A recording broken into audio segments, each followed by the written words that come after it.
Market में कुछ stocks ऐसे होते हैं जो शोर मचाते हैं और कुछ साइलेंटली अपना काम करते हैं और जब तक लोग नोटिस करते हैं तब तक ये स्टॉक ऑलरेडी ऊपर चला जाता है। आज हम एक ऐसे स्टॉक की बात कर रहे हैं जो प्रीमियम लिकर सेगमेंट में अपनी जगह बना रहा है और ग्रोथ पोटेंशियल जबरदस्त है। रेडिको खैतान। क्या ये स्टॉक अभी भी अंडरवैल्यूड है? क्या यहाँ से एक बहुत बड़ा मूव आ सकता है? ये स्टॉक आपके पोर्टफोलियो के लिए एक वेल्थ क्रिएटर बन सकता है या नहीं? चलिए आज समझते हैं। क्विकली वीडियो की शुरुआत करते हैं और समझते हैं कि इंडिया में जो कंजम्पशन है हाई एंड स्पिरिट का, उसका क्या हो रहा है। अगर हम देखें न्यूज़ में तो रिसेंटली न्यूज़ आई थी सितंबर 22 की, which is not very far, 3 महीने पुरानी न्यूज़ है। उसमें ये था कि India affluent class boost high and spirit sales outpacing US and China's consumption rates. मतलब यूएस एंड चाइना के कंजम्पशन रेट्स को इंडिया के विस्की कंज्यूमर्स ने पीछे छोड़ दिया है। Now scotch whisky exports to India grew at a compound annual growth rate of 66% up to 2022, outpacing the US, China and other significant markets. ये कोई UK based Scotch whisky association है, उसका data है। अब यहाँ पे भी अगर देखें तो यूके बेस्ड एसडब्ल्यूए डेटा जो equivalent of 167 million bottles were exported to India in 2023, up 27% from 2019। तो मतलब ये तो क्लियर है कि यहाँ पे कंजम्पशन बढ़ रहा है। जो फॉरेन लिकर कंपनीज हैं उनका एक्सपोर्ट इंडिया की तरफ बढ़ रहा था। बट कोविड के बाद कुछ ऐसा हुआ था कि जो इंडियन ब्रांड्स हैं उनका भी कहीं ना कहीं जो कंजम्पशन है उनका भी मार्केट में पुश हुआ और वो ब्रांड्स भी ऊपर की तरफ आने लगे। आपने जैसलमेर, रणथंबोर, इंद्री, इन ब्रांड्स के बारे में सुना होगा और ये ब्रांड्स कहीं ना कहीं इंडियन कंज्यूमर्स के बीच में अपनी जगह अच्छी खासी बना रहे हैं। एक और डेटा था कि India remains the 5th largest market behind the USA in first position. तो यूएसए फर्स्ट पोजीशन में, सेकंड पे फ्रांस है, सिंगापुर थर्ड है, फोर्थ है Taiwan.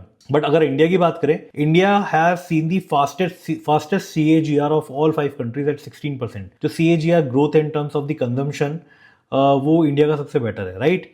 India also showed the most buoyant scotch whisky consumption growth during and after the covid pandemic. तो covid के पहले और कोविड के बाद में बहुत ज़्यादा ग्रोथ देखी गई है स्कॉच विस्की कंजम्पशन में। तो प्रीमियम विस्की सेगमेंट में इंडियन कंज्यूमर्स बहुत ज़्यादा तेज़ी से घुस रहा है, बहुत ज़्यादा तेज़ी से एंटर कर रहा है और उसकी वजह से हम जो इंडियन ब्रांड्स को भी देख रहे हैं, इंडियन ब्रांड्स ने भी अच्छी अच्छी विस्कीज लॉन्च की हुई हैं और उनकी वजह से उनकी सेल्स भी बढ़ रही है। उनमें एक बहुत बड़ा प्लेयर है रेडिको खैतान। रेडिको खैतान की बात करें तो रेडिको खैतान सबसे पहले हम देख लेते हैं कि इसका कंपनी क्या करती है और क्या क्या लिकर बनाती है। मार्केट कैप इसकी देखिए तो रेडिको खैतान की तो 26,919 करोड़ है, which is not very high compare to the number 1 player in India जो यूनाइटेड स्पिरिट्स है, जिसकी मार्केट कैप है 96,497 करोड़, राइट। एंड ये इसका पोर्टफोलियो भी अच्छा खासा ग्रो हो रहा है। अगर हम इसके पोर्टफोलियो की बात करें तो Radico Khaitan ventured into its own branded IMFL products and launched it's first brand 8 PM। 8 PM की आपने बहुत सारी एड्स देखी होंगी। 8 PM आपने बहुत सारी विस्की शॉप्स में देखा होगा, अच्छी खासी इसकी ब्रांडिंग होती है और ये बहुत ज़्यादा कंज्यूमर्स पसंद भी करते हैं इसको। मार्केट शेयर की बात करें तो इसका ओवरऑल लिकर सेगमेंट का मार्केट शेयर है 8%, which is very high. 8% liquor share का मार्केट होना, लिकर सेगमेंट का मार्केट शेयर होना बहुत बड़ी बात है। इसका जो जिन मार्केट का, लग्जरी जिन मार्केट का जो शेयर है वो 50% है। ओवरऑल वोडका मार्केट का जो इसका शेयर है 59% है। बिकॉज मैजिक मोमेंट्स आपने देखा होगा, मैजिक मोमेंट्स एक बहुत पॉपुलर वोडका ब्रांड है जो रेडिको खैतान बनाता है। So the company has a portfolio of 25 plus brands including 8 millionaire brands, namely Magic Moments Vodka, 8 PM Premium Black Whiskey, Morpheus brand, ये भी आपने देखा होगा, 1965 Spirit of Victory Rum, 8 PM Whiskey, Contessa, ये बहुत सारे ब्रांड्स हैं इसके पास। अगर हम ओवरऑल देखें तो ओवरऑल यहाँ पे कंपनी का जो ओवरऑल स्टॉक पी है 86.5 है, जो इंडस्ट्री पी है that is 27.6। So stock P ज़्यादा होना कई बार खराब नहीं होता, कई बार एक अच्छे संकेत होते हैं स्टॉक के लिए, क्योंकि मार्केट कहीं ना कहीं इन स्टॉक्स को ओवर वैल्यूड ना मान के इनको ऐसा मानता है कि एक आउटपेस करेगा अपनी इंडस्ट्री को, तभी इनका स्टॉक्स का पी ज़्यादा भी होता है। तो ये पॉजिटिव सिग्नल भी होता है स्टॉक के ओवरऑल ग्रोथ के लिए भी। सो प्रॉफिट वेरिएंस 10 ईयर्स का देखें तो 13.4% है। सेल्स वेरिएंस 10 ईयर्स का देखें तो 11.5% है। सेल्स ग्रोथ 3 ईयर्स का देखें 20% है। Numbers are good. Net profit में है, प्रॉफिट कर रही है कंपनी, 96% का इसका नेट प्रॉफिट है।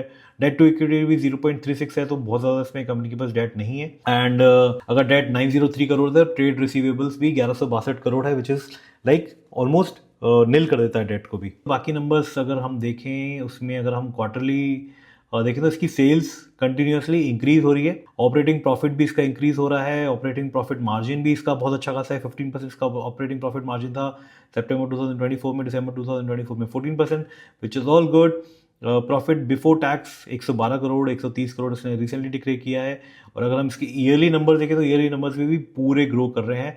ऐसा कहीं पे भी नहीं है कि नंबर्स कहीं नीचे जा रहे हैं, नंबर्स स्ट्रांगली खड़े हुए हैं और ऊपर की तरफ ही जा रहे हैं। तो ओवरऑल ये अच्छे नंबर्स देने के कगार पर है अगले क्वार्टर में एंड अगला ईयरली जो रिजल्ट आने वाला है। इसके डेटर डेज देखें तो इंप्रूव हो गए हैं from 96 in March 2023 to 87 in 2024।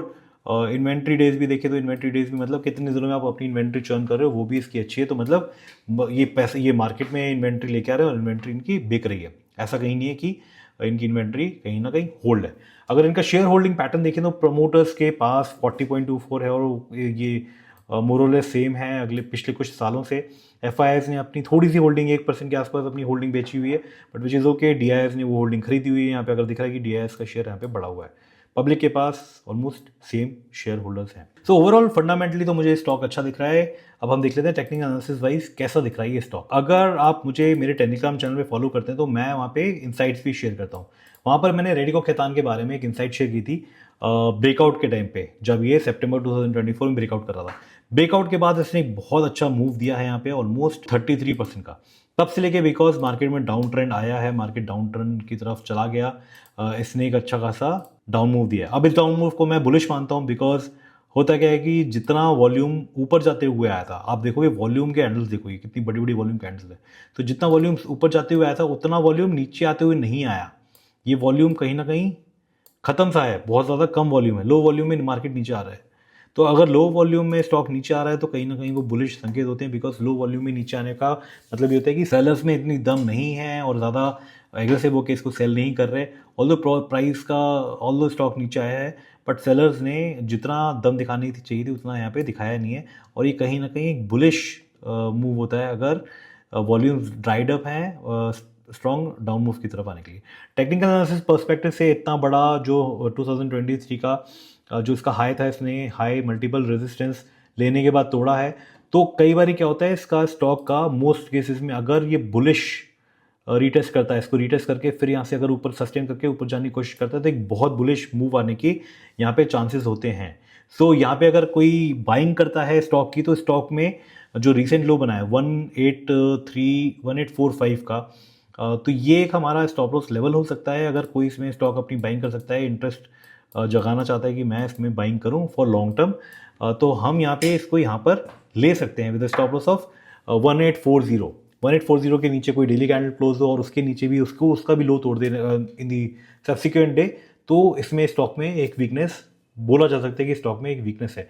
ये कोई बाय सेल रिकमेंडेशन नहीं है, मैं सिर्फ और सिर्फ चार्ट के बेसिस पे लेवल्स आपको बताने की कोशिश कर रहा हूँ एजुकेशनल पर्पस के लिए कि किस तरीके से लेवल देखे जाते हैं और किस तरीके से मार्केट रीटेस्ट करता है स्टॉक को और किस तरीके से एग्जैक्टली प्राइस मूव होता है।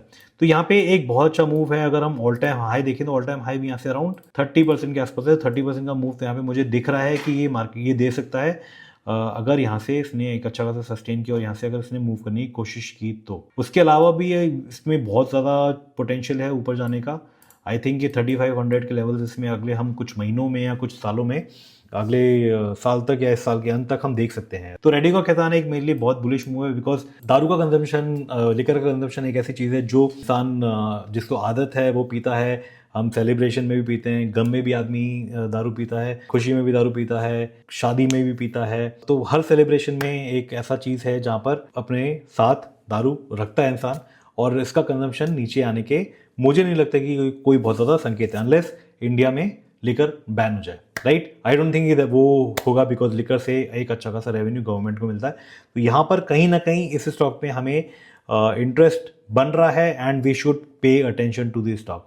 डेली कैंडल है, डेली कैंडल्स ने बहुत बुलिश बनाई है। इसकी एंट्री तब ट्रिगर होगी जब इस डेली कैंडल का कल की डेट में ये इसका हाई ब्रेक होगा। आज की डेट है 19 फरवरी, वीडियो आई थिंक पब्लिश होगा 19th को ही हो जाएगा या 20th को होगा, तो हम अगले दिन पता लग जाएगा कि आपको एग्जैक्टली ये इसका हाई ब्रेक हुआ है कि नहीं हुआ। तो इसका हाई ब्रेक होता है तो एक पोटेंशियल एंट्री बनती है with 8 to 9% of the stop loss and इसका हम अब 30% एटलीस्ट हम एक्सपेक्ट कर सकते हैं एंड उसके ऊपर भी ये जा सकता है with a trailing stop loss.